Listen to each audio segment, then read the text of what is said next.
All right, well, it has officially been 2 years since our last album, Destruction Is All We Know, came out. So that means it's about time for me to start tracking a new Almost Dead album. So I wanted to take you over here today and just show you what my home recording, home tracking setup looks like. So welcome back once again to my home studio slash kitchen slash everything else. For this album, I am going with the Quad Cortex as my main interface.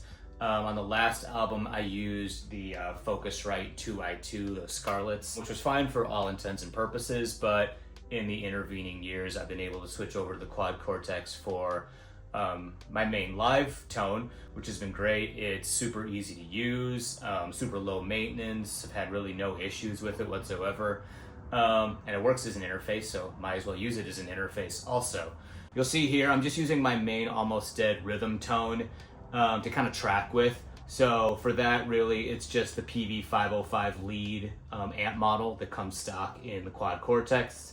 Basically just a PV6505 or 5150 tone, whatever you want to call it. If it ain't broke, don't fix it. It's the tone of the gods. So what more do you need? From there, running from the Quad Cortex, I'm basically just going straight into my Logic DAW. Super easy to use, low maintenance, especially for those of us that are not super technically inclined.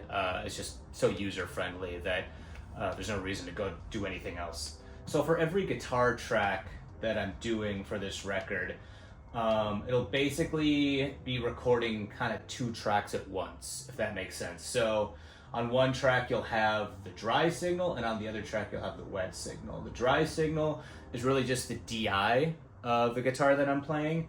So once I'm done with all that, that will go over to Cody at Rapture Recordings, who's helping us out with this one. And he'll basically go in and reamp all those guitars once I'm done with it. But for my purposes, tracking-wise, so that I'm not just listening to a dry DI signal when I'm trying to record these parts, we also have a wet signal here that will include that PV5150 type tone that I can track to. And then when I'm going through each part, those tracks are recording simultaneously. So I'll just give you a little demo of what that looks like.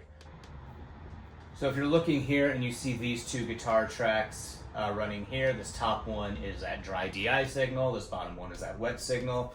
And if I want to record a part, for instance, let's say I was recording this next couple of bars right here.